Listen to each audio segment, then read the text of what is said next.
नमस्कार, आप देख रहे हैं अपना बिहार और मैं हूं आपके साथ विभा उपाध्याय। गंगा में गाद है, गाद से गंगा में बाढ़ आती है, बाढ़ से तबाही मचती है और हर साल भारी बर्बादी होती है। केंद्र सरकार गंगा में जहाज चलाना चाहती है और इसीलिए गंगा में जलमार्ग विकसित करना चाहती है, गंगा की गाद को साफ करना चाहती है। इससे बिहार को भी फायदा होगा, लेकिन जेडीयू अध्यक्ष ललन सिंह केंद्र की योजना को बेकार बता रहे हैं। वो इस योजना को जनता के पैसे की लूट बता रहे हैं। इतना ही नहीं, वो चेतावनी भी दे रहे हैं कि बिहार में वो ऐसी किसी भी योजना को चलने नहीं देंगे। तो सवाल ये उठता है कि ललन की ललकार से क्या केंद्र की योजना बेकार हो जाएगी?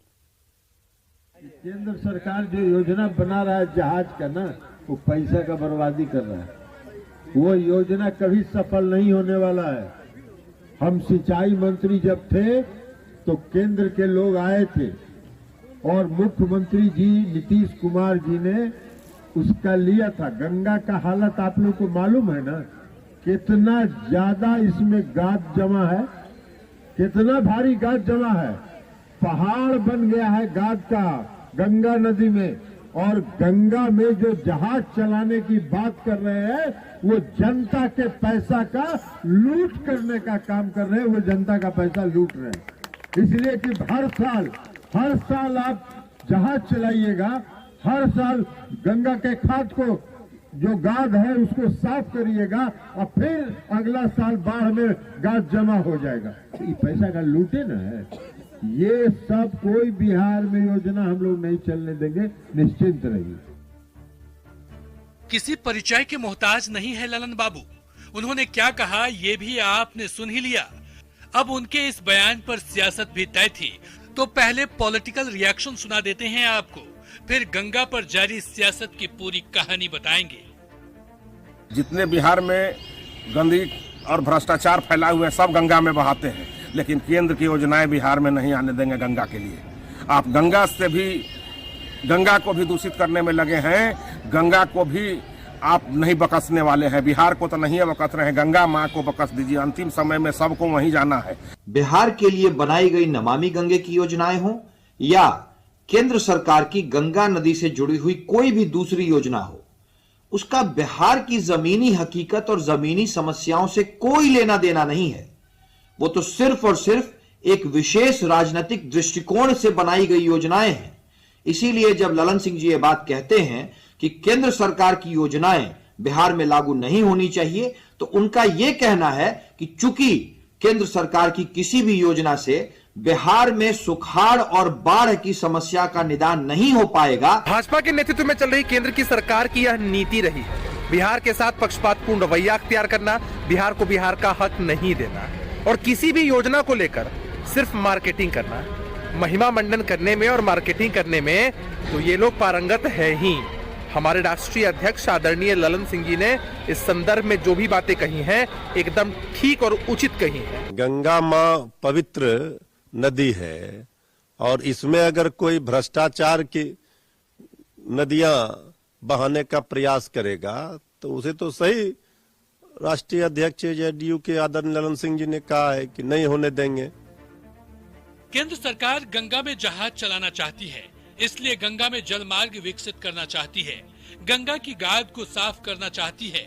इससे बिहार को भी फायदा होगा, देश में नई और बेहतर परिवहन व्यवस्था विकसित होगी, गंगा की सफाई से बाढ़ की समस्या कम होगी, बाढ़ से हर साल होने वाली बर्बादी कम होगी। सीएम नीतीश भी अक्सर घात की समस्या उठाते रहते हैं, लेकिन अब दोस्त बदल गया है तो विरोध लाजमी है। इसलिए ललन सिंह का सुर बदला बदला सा है। यही है गंगा के गाद पर फसाद की पूरी कहानी।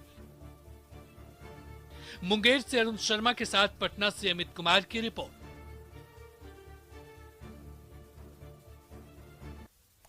सियासी जानकारों की नजर में उपेंद्र कुशवाहा सत्ता सुख भोगने में माहिर नेता हैं। वर्तमान में उपेंद्र कुशवाहा जेडीयू में है। पार्टी ने उन्हें सम्मानजनक पद भी दिया है, लेकिन उससे उनका मन भरा नहीं है। वो कुछ और चाहते हैं। उन्हें सरकारी पावर वाला पद चाहिए, पार्टी पावर वाला पद नहीं।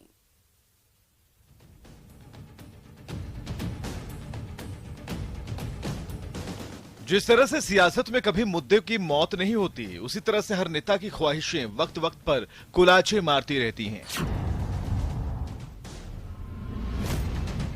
कुछ ऐसा ही हाल इस वक्त जेडीयू संसदीय बोर्ड के चेयरमैन उपेंद्र कुशवाहा का है। कुशवाहा केंद्र में मंत्री बनने का स्वाद चख चुके हैं। नीतीश से नाता तोड़ बिहार की गद्दी संभालने का दंभ भर चुके हैं। दंभ टूटा तो फिर से नीतीश की शरण में आ चुके हैं। पुराने दोस्त होने के नाते नीतीश ने जेडीयू संसदीय बोर्ड का चेयरमैन बना दिया। बहुत दिन तक खामोश रहने वाले कुशवाहा अब बोलने लगे हैं और कहते हैं कि वो कोई सन्यासी नहीं है।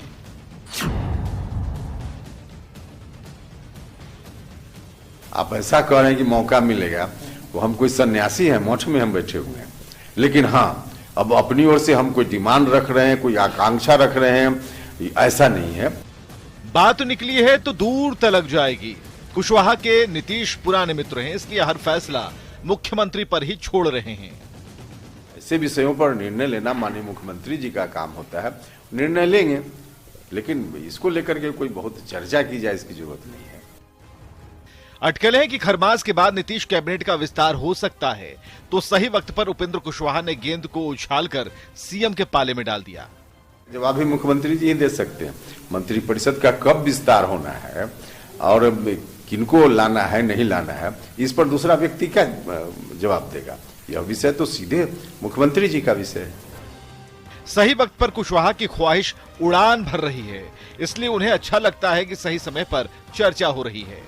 तो इस चर्चा से आपको ईर्ष्या क्यों हो रही है? चर्चा हो रही है तो सुनकर हमको भी अच्छा लग रहा है, लेकिन हम फिर दोहराएंगे कि हम कोई अपनी ओर से बहुत आकांक्षी हैं, परेशान हैं, ऐसा नहीं है।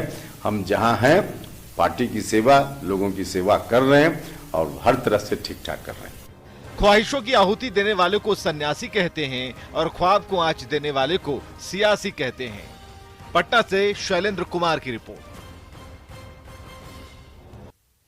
बीजेपी के प्रदेश अध्यक्ष डॉक्टर संजय जायसवाल ने सीएम नीतीश कुमार की समाधान यात्रा पर ही कटाक्ष किया है।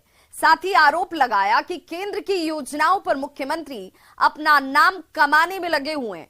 हालांकि बीजेपी के इस आरोप को सत्ता पक्ष ने सिरे से खारिज करते हुए इसे जलन करार दिया।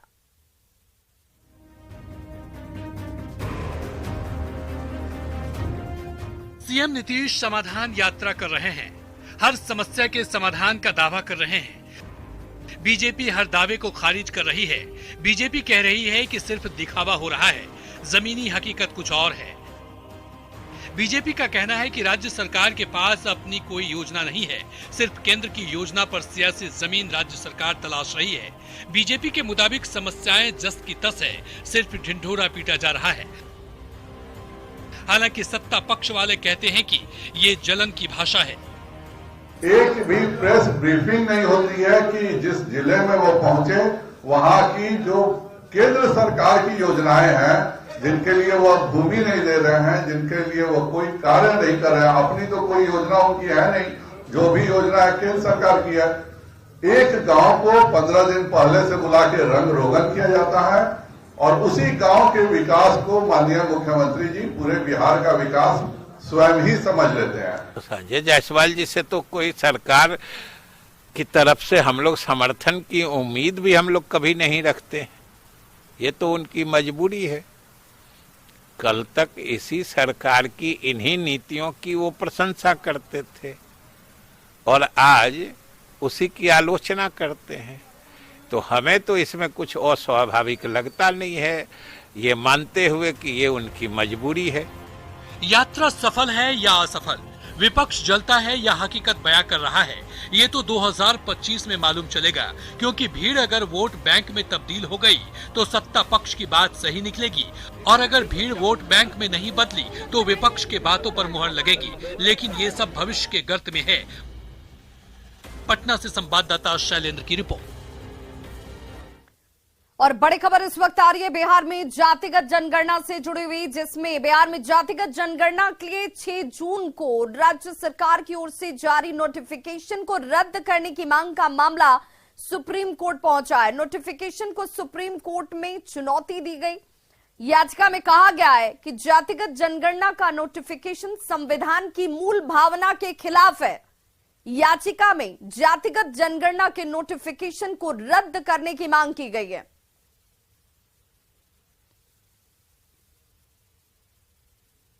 आईएएस और ऊर्जा विभाग के प्रधान सचिव संजीव हंस और आरजेडी के पूर्व विधायक गुलाब यादव की मुश्किलें बढ़ गई हैं। इन दोनों के खिलाफ पटना के रूपसपुर थाने में प्रयागराज की महिला अधिवक्ता ने केस दर्ज कराया है।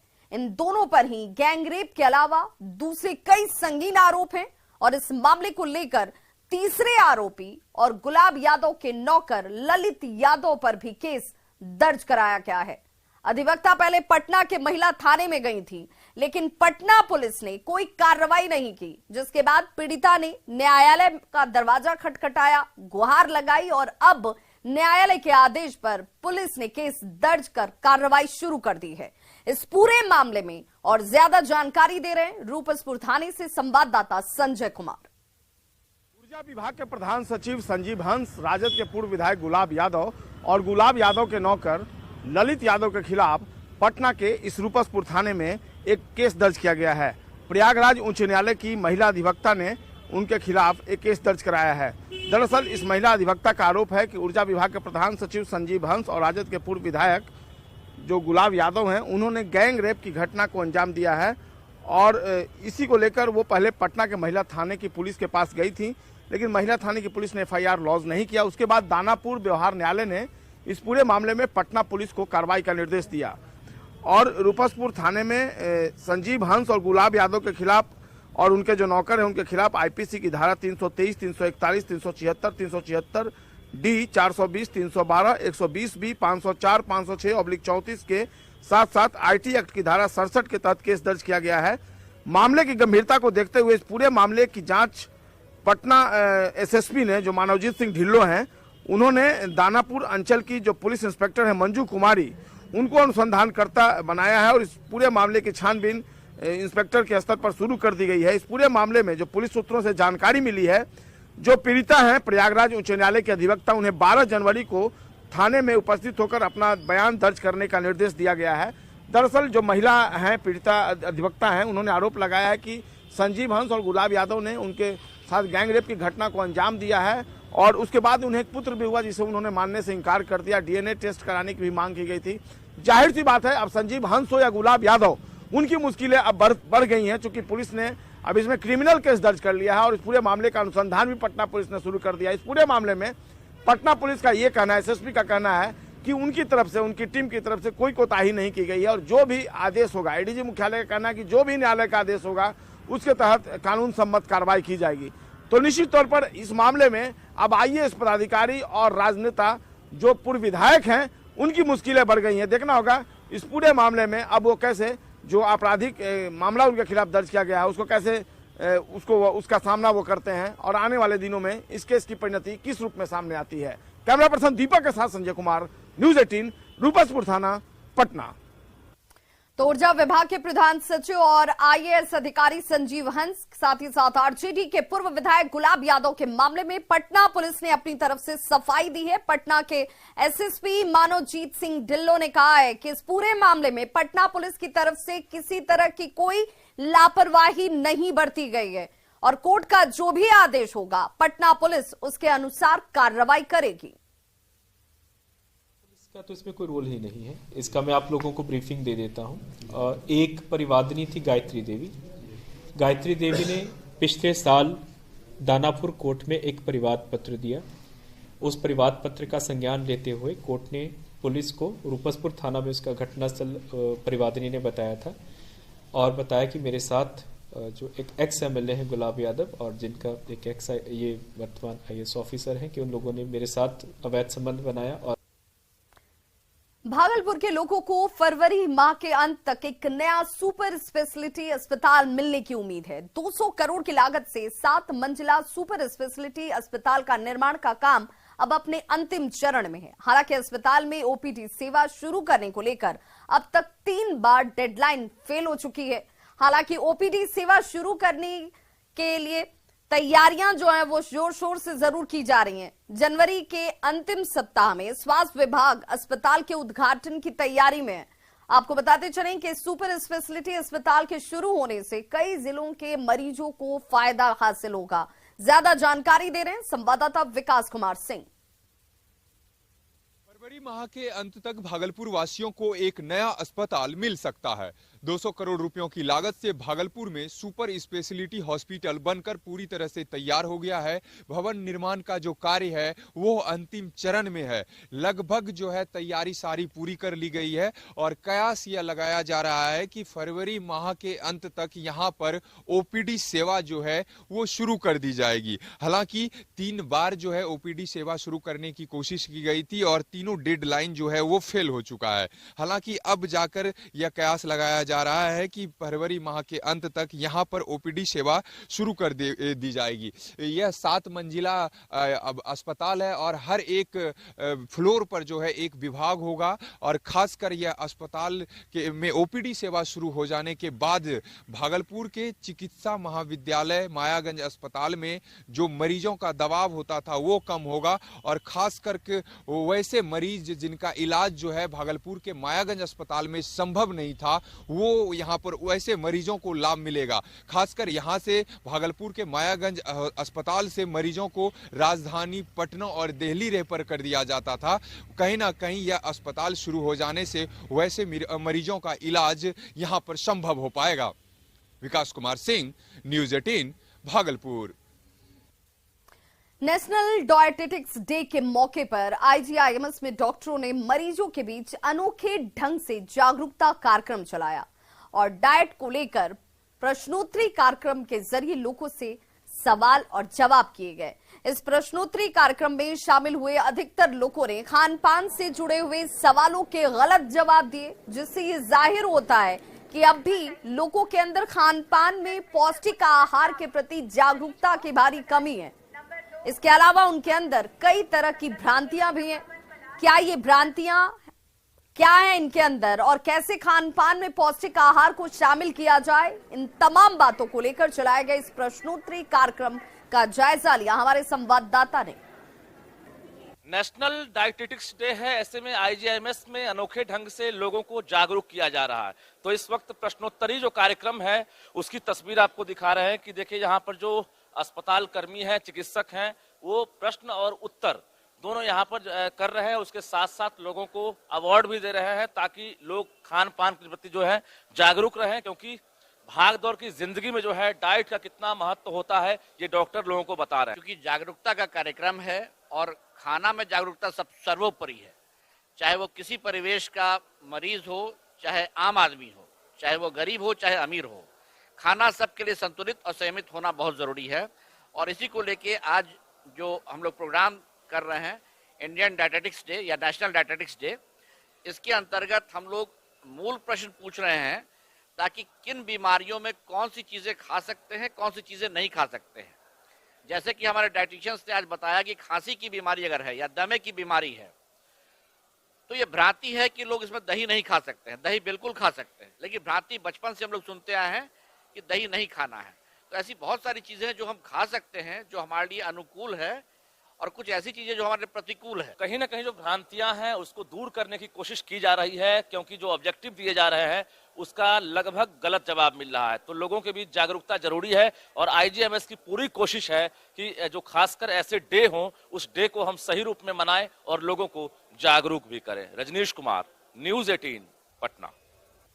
मकर संक्रांति को लेकर बाजारों में रौनक अभी से दिखने लगी है। साथ ही ग्रामीण इलाकों में चूरा मिलों पर किसानों की भीड़ जुटने लगी है। किसान अपने खेत में उपजे धान से चूरा बनाने मिल पर पहुंच रहे हैं और मुजफ्फरपुर में ऐसे ही एक चूरा मिल का जायजा लिया हमारे संवाददाता प्रियांक सौरभ ने। मकर संक्रांति को लेकर लगातार तैयारियां चल रही है और आप देखेंगे कि तमाम जो चूरा मिल है वहां पर भीड़ जो है वह बढ़ने लगी है। मकर संक्रांति में ज्यादातर लोग अभी भी कोशिश करते हैं, खासकर ग्रामीण क्षेत्रों में, कि अपने खेत का उपजा हुआ धान का ही चूरा हो।